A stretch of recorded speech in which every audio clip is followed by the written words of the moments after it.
Les paroles peuvent avoir un poids. Les paroles peuvent aussi être comme de l'air. Il y a des personnes qui parlent beaucoup et leurs paroles ne sont que du vent. Et certaines personnes ne disent qu'un mot. Et sur ces mots, il y a un poids. Le mot Shekinah ou gloire signifie aussi un poids. Ça signifie, il suffit que tu dises 2 mots et dans l'esprit, il y a un poids dessus. Imagine si tu disais, Seigneur, je prie maintenant beaucoup moins de paroles, mais je souhaite que mes paroles aient un poids.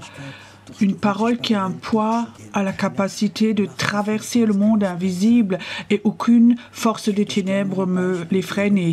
Je vais vous donner un exemple. Il y a plusieurs années,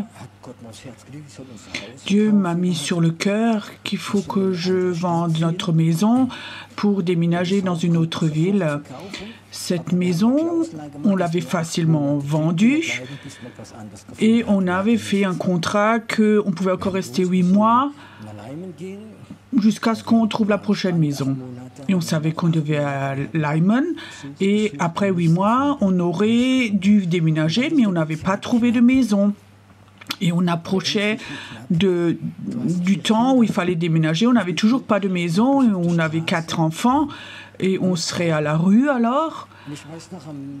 Et je sais encore, l'atmosphère à la maison, elle était assez tendue. Et à midi, à table, une de mes filles demande « Alors, papa, t'as trouvé une maison ?» Alors, je disais « Non. » « Mais où est-ce qu'on va déménager ?» Je disais « Mais on va aller être en colocation à la Taube. » Vous savez quelle était la réaction? « Oh non ! Tous les enfants, ils sont comme ça, pas contents, et mon épouse non plus. » Alors tu es à table et tu sens vraiment cette responsabilité. Tu as vendu la maison parce que Dieu te l'a dit. Tout d'un coup, notre fils le plus jeune, à l'époque, Samuel, il avait entre 4-5 ans à l'époque, tout d'un coup, il dit, si Dieu a dit qu'on reçoit une maison, on va l'avoir. Et tu sais, et tous mes enfants, mon épouse et moi, nous savions, à ce moment-là, Dieu a parlé. C'est comme si l'atmosphère avait complètement changé. Ce petit avait 5 ans à l'époque. C'était pas un super religieux, mais je sais que Dieu avait utilisé mon fils. Une phrase, 5 mots, toute l'atmosphère était transformée. Et ça, c'est quand un poids est posé sur des paroles.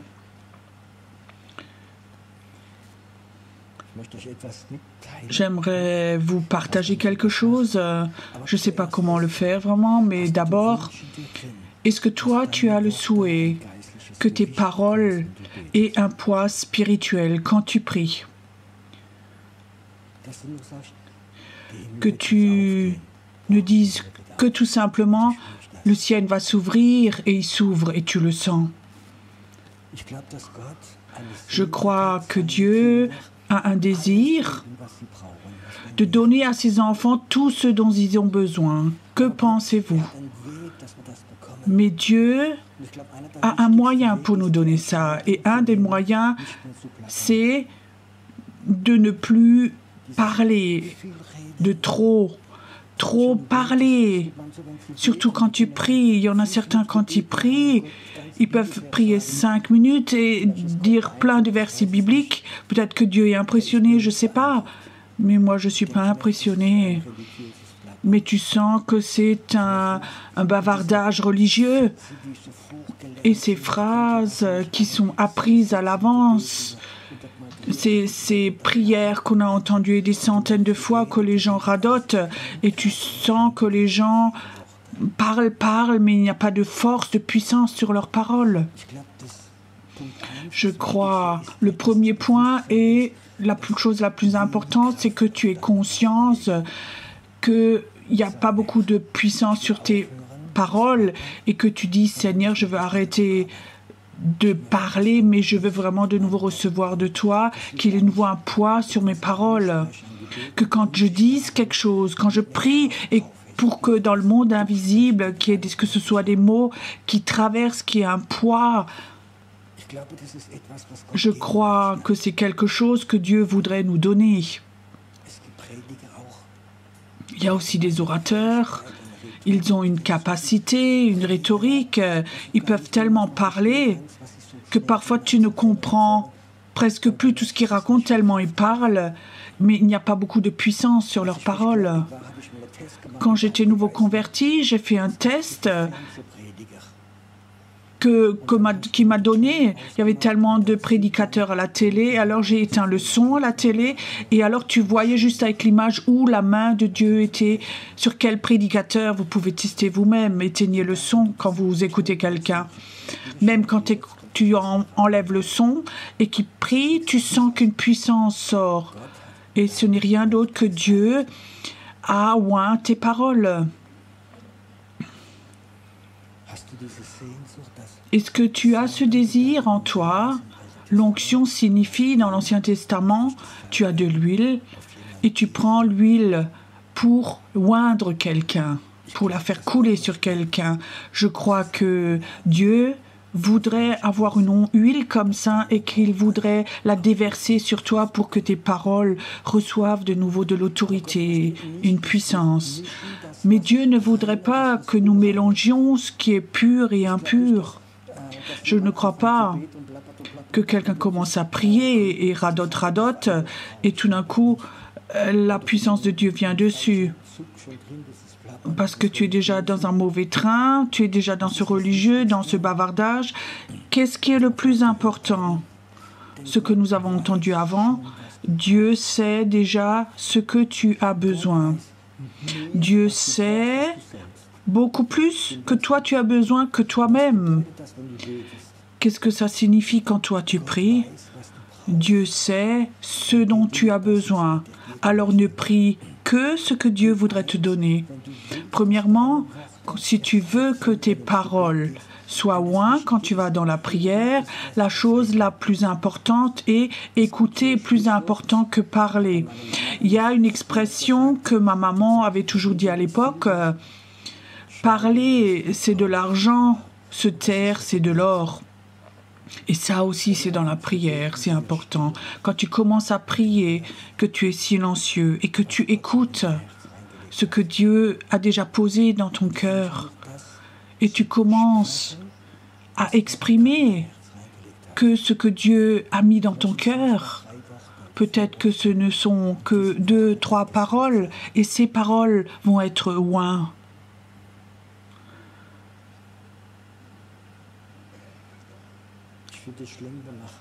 Je trouve que c'est grave quand on reçoit des informations de Dieu et les gens écoutent et disent oui, c'est intéressant, mais les gens ne changent rien dans leur vie. Est-ce que tu peux maintenant dire dans ton cœur, Seigneur, je vais prier, mais beaucoup moins parler, je vais de nouveau apprendre à écouter. Quand j'écoute, j'entends rien, je ne vais rien dire à part « Jésus, je t'aime ». Ma vie t'appartient de toute façon à toi. Il y a quelque chose que l'on nomme la tradition.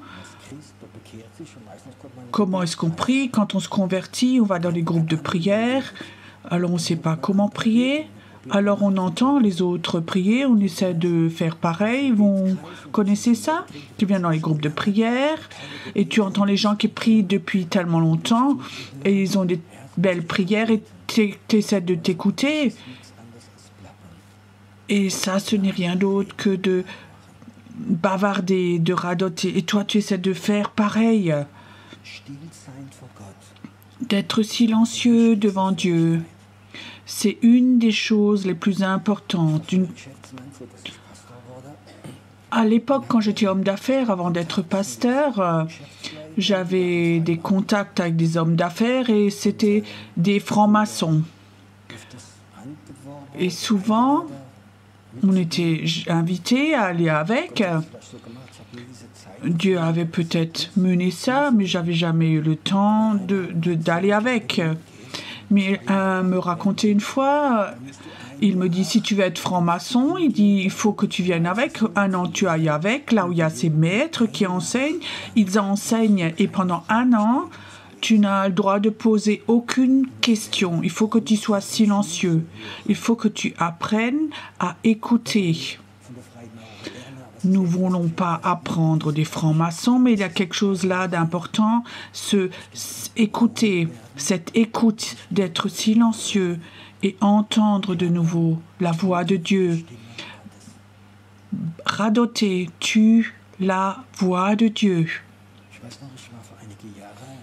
Je sais encore, il y a quelques années, j'étais appelée chez un couple qui avait un problème.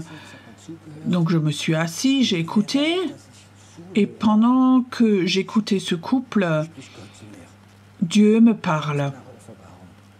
Vraiment une révélation très claire, qui est importante pour leur vie. Mais est-ce que tu crois que j'étais capable de leur donner cette révélation? La femme n'arrêtait pas de parler, et ils parlaient l'un l'autre tout le temps, ils n'arrêtaient pas après 20 minutes. Je me suis levée, je suis partie, j'ai rien dit de cette révélation. Tu sais pourquoi? La Bible dit, il ne faut pas qu'on jette des perles au pourceau. Je veux dire spirituellement. Et je crois que c'est important que nous apprenions de nouveau, régulièrement, de faire ce temps de silence, son temps de prière, de devenir silencieux et de ne rien dire et d'écouter. Et peut-être que tu reçois comme ça des petites impulsions de Dieu et tu le dis, Dieu sait beaucoup plus ce que tu as besoin que toi-même. Alors parfois il faut juste que tu dises, oui Seigneur, c'est juste. Mais ces paroles vont être beaucoup plus puissantes que tout le reste que tu radotes toujours. Est-ce que tu as ce désir en toi? Ça va parfois avoir avec la discipline de dire « Seigneur, je prie, mais je ne parle pas. Je ne parle pas, je t'écoute. » Et peut-être c'est difficile pour toi. Peut-être tu connais aussi cet esprit, ou cet animal. En tant qu'enfant, on avait des hamsters jusqu'à ce que le chat les mangeait. Après, on avait besoin de cure d'âme. Et quelque chose m'intéressait chez le hamster. Il a quelque chose qu'aucun autre tyran. Tu peux mettre dans une petite cage et tu mets une petite roue dedans. Et tu sais, et pendant des heures et des heures et des heures, ils peuvent courir dans cette roue. Il est toujours actif, ce petit hamster. Aujourd'hui, les gens font la même chose dans le centre de fitness. Est-ce que tu connais ça, ce hamster qui tourne dans ta tête, dans tes pensées? Grrr. Oh, je veux prier maintenant. Grrr. Ta tête tourne, tu as toutes les pensées. Tu sais, il faut apprendre à dire à ce hamster dans ta tête, stop, ne bouge plus. Apprends à rester silencieux. Dans la présence de Dieu, je veux écouter. Et peut-être, je veux dire, tu dis toi, je n'ai rien entendu. Mais Dieu sait que tu essaies, alors après tu écoutes de nouveau. Et peut-être la prochaine fois, tu entends que une pensée au fond de ton cœur et tu dis oui Seigneur, ça je le prends, ça j'accepte. Amen, je t'aime. C'était un super temps de prière. Et Dieu commence à de plus en plus les oindre, à les alourdir. Combien de mots tu as besoin pour convertir quelqu'un? Sois honnête. Peut-être qu'il y a des personnes qui ont plus fait ça depuis longtemps. Imagine ta copine te visite et maintenant il faut que tu convertisses quelqu'un, de l'emmener à la croix, qu'il fasse la prière de conversion, qu'il se convertisse. Combien de mots devons-nous dire jusqu'à ce qu'ils se convertissent? Parfois, quand j'écoutais, où 5 personnes ont essayé de convertir une personne, c'était ah là là. Est-ce que tu crois qu'une seule parole peut suffire? Tu sais, une parole, maintenant. Dieu t'appelle. Et une parole est tellement...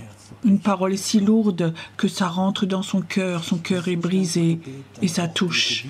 C'est pas seulement dans la prière, mais c'est aussi pour évangéliser, de prêcher, ou dans la cure d'âme aussi.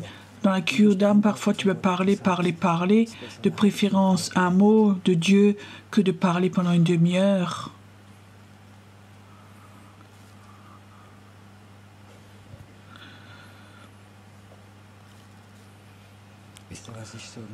Vous savez ce que je vois dans l'esprit? Il y a un immense ange qui a une carafe d'huile et il dit « J'aimerais oindre des intercesseurs. J'aimerais comme ça faire couler sur toi, verser sur toi une huile pour que tes paroles reçoivent du poids, que tes paroles spirituellement reçoivent un poids, une puissance, que tes paroles sans frein aillent devant le trône de Dieu. »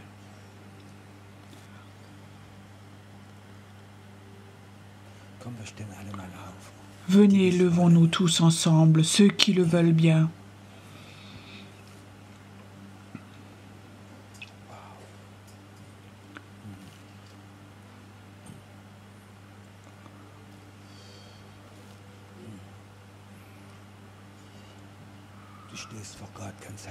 Tu es là, devant Dieu, tout seul. Il n'y a rien de collectif. Tu es toi devant ton Dieu maintenant, tout seul.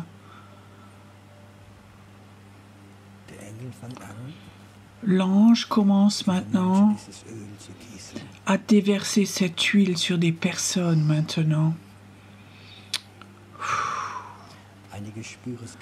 Certains sentent corporellement maintenant comme un poids, comme une couverture qui vient sur toi.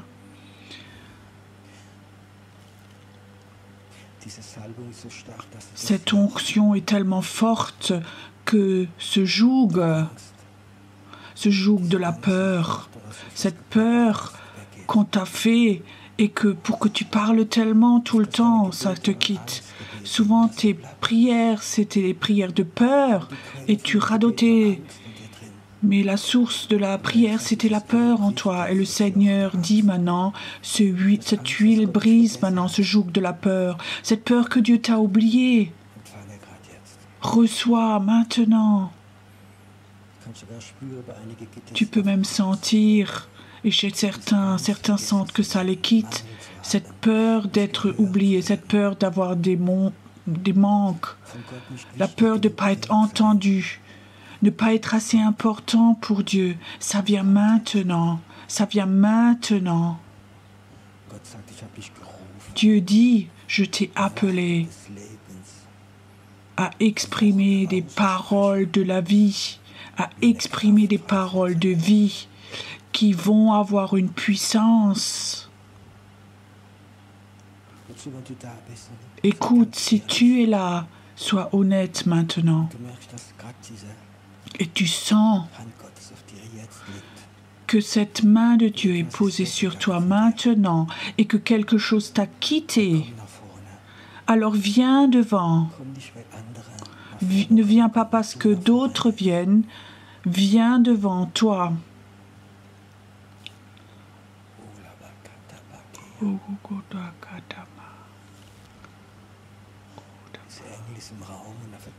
L'ange est là et il distribue maintenant. Il distribue maintenant. Laisse ton hamster maintenant de côté, se reposer maintenant. Encore, venez encore devant, avancez-vous encore. Je sens que ces parfums viennent de nouveau. Tu sais, quand des anges viennent du ciel directement, ils ramènent les parfums du ciel. C'est là maintenant. Je vois. Et ça sent comme la rose maintenant ici. Ces parfums sont libérés maintenant. J'ai l'impression que cette huile qui vient sur toi maintenant désintoxique une personne. Dans ta vie, tu as vécu tellement d'injustice. Et je vois que cette huile vient sur toi et te désintoxique. Tout sort de toi. Dieu t'a appelé à exprimer des paroles prophétiques aussi pour d'autres personnes. Une parole peut être comme un marteau, ça vient maintenant sur toi. Esprit de mort maintenant va te quitter, dit le Seigneur. L'esprit de mort maintenant, tu lâches au nom de Jésus, tu les lâches maintenant. Mort, va-t'en. Au nom de Jésus. Ça vient maintenant, ça vient encore, ça vient encore. Il y a quelqu'un qui est là. Toutes tes douleurs articulaires te quittent maintenant. Tu étais tellement battu les derniers temps. Et Dieu dit, cette huile te touche. Tu ne vas plus te battre. Parfois, tu vas juste exprimer des paroles, que des paroles, dire des mots.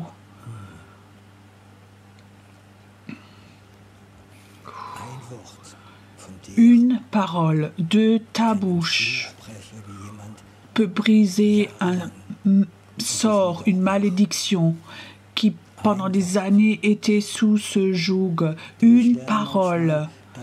Tu vas apprendre parfois à mettre ta main sur une épaule de quelqu'un et tu dis « Sois libéré, sois libéré ». Et tu vas voir comme des choses vont quitter cette personne, comme elle va être libérée, parce que tes paroles vont être ointes. Parce qu'il y a quelque chose sur tes paroles maintenant. Merci Seigneur que la mort, la fatigue et cet esprit a essayé de toucher les personnes, les quitte. La fatigue est souvent, c'est un précurseur d'une fatigue spirituelle où la mort vient. Une mort spirituelle. Et Père, toute fatigue est brisée maintenant. Ils vont recevoir des paroles. Ils vont exprimer des paroles pleines de puissance. Mais ils vont aussi apprendre à écouter, d'être silencieux. Ne plus radoter par peur ou sous la pression ou sous la religiosité. Ce que pendant des années tu as entendu d'autres personnes, tu n'as pas besoin, toi, de le copier, de répéter. Dieu est un original et toi, tu vas être un original, un unique quand tu parles, quand tu prophétises, quand tu prêches.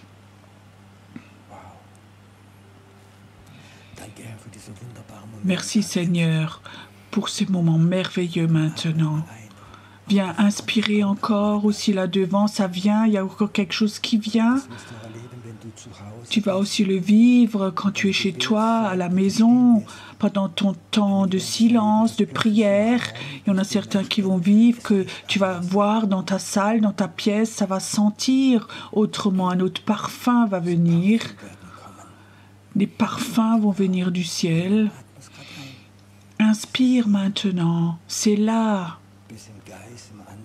Tu es dans l'esprit, tu es dans un autre endroit, une autre pièce maintenant, où Dieu transforme ton esprit, où Dieu forme et équipe ton esprit maintenant. Inspire simplement. Et maintenant, j'aimerais que dans l'esprit, tu vois, tu vas exprimer des paroles et tes paroles vont être comme une épée. Elles vont être comme une épée. Parfois, juste une parole, tu vas dire. Ça va être comme une épée à deux tranchants. Reçois maintenant. Reçois maintenant. Vois comme tu exprimes des paroles et tes paroles, tes mots sont comme une épée et qui coupent des liens démoniaques. Reçois cette autorité maintenant et inspire profondément. C'est là maintenant. Seigneur, tu sais, c'est mon désir le plus cher que tu déverses cette huile sur les personnes, qu'ils se convertissent de ce radotage à exprimer des paroles pleines de puissance, qu'ils deviennent sensibles, qu'ils ne sont pas poussés dans la prière par les peurs, mais par ta voix, de ce que tu leur dis, par le Saint-Esprit, une nouvelle génération d'intercesseurs. Les intercesseurs prophétiques vont se lever sur l'Allemagne, sur la Suisse, sur l'Autriche, sur la France. Ils vont se lever et ils vont avoir des paroles pleines de puissance.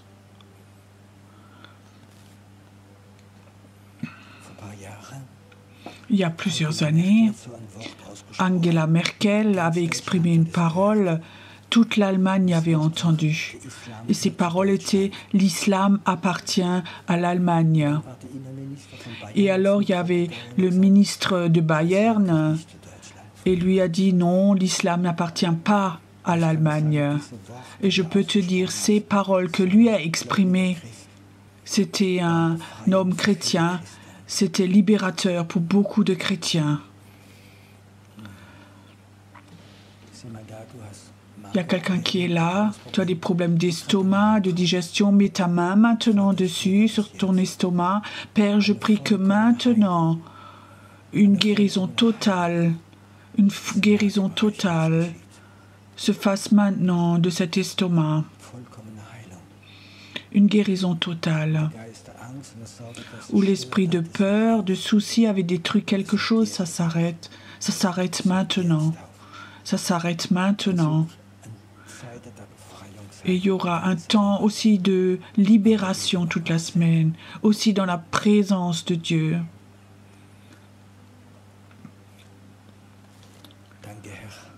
Merci Seigneur. Que le peuple de Dieu reçoit de nouveau des paroles pleines de puissance, que ce soit dans la louange, dans l'évangélisation, dans l'enseignement, pour les enfants, pour le travail d'enfants, qu'on ne raconte pas des belles histoires qu'ils ont entendues 100 fois, mais qu'ils entendent des paroles de ta parole, de ta part. L'autre fois, j'étais en Tunisie et dans cet hôtel, il y avait une jeune fille de 13 ans que Dieu m'avait montrée. Et alors je dis, Seigneur, elle doit passer, alors je vais leur dire les paroles, alors elle est passée. Et j'avais juste une parole. C'était pas une fille chrétienne. Je l'ai regardée, j'ai dit, écoute, j'aimerais te donner une parole, pense à cela, tu as de la valeur. Alors elle me regarde et elle me dit, mais qu'est-ce que ça signifie? Alors je dis, tu sais, ton cœur est de l'or pour Dieu. Alors elle dit, mais qui dit ça? Alors elle dit, ce Dieu qui t'aime, tu as de la valeur. Et je sentais la semence est allée dans son cœur. J'avais pas un besoin d'évangéliser, mais j'ai juste dit ce que Dieu avait dit pour elle. Et je sais que sa semence va s'ouvrir au bon moment. Cette pression religieuse, il faut que l'enlève, il faut convertir les gens, il faut ceci ou cela. Et on radote et il n'y a rien qui sort. De préférence, une parole, une parole. Il y a quelqu'un qui est là maintenant. je ne sais pas comment on nomme ça, des problèmes dans la bouche, des aftes, tu as quelque chose dans ta bouche. J'aimerais maintenant te donner une parole. Dieu va maintenant te guérir. Pas seulement ici, mais pour des anneaux, tu vas être libre de ce problème que tu as toujours dans ta bouche. Ça vient de ton système immunitaire, mais Dieu dit maintenant stop à ce problème dans ta bouche. Dieu dit stop, stop. Tu as assez longtemps laissé souffrir cette personne maintenant. C'est fini maintenant. C'est fini au nom de Jésus maintenant.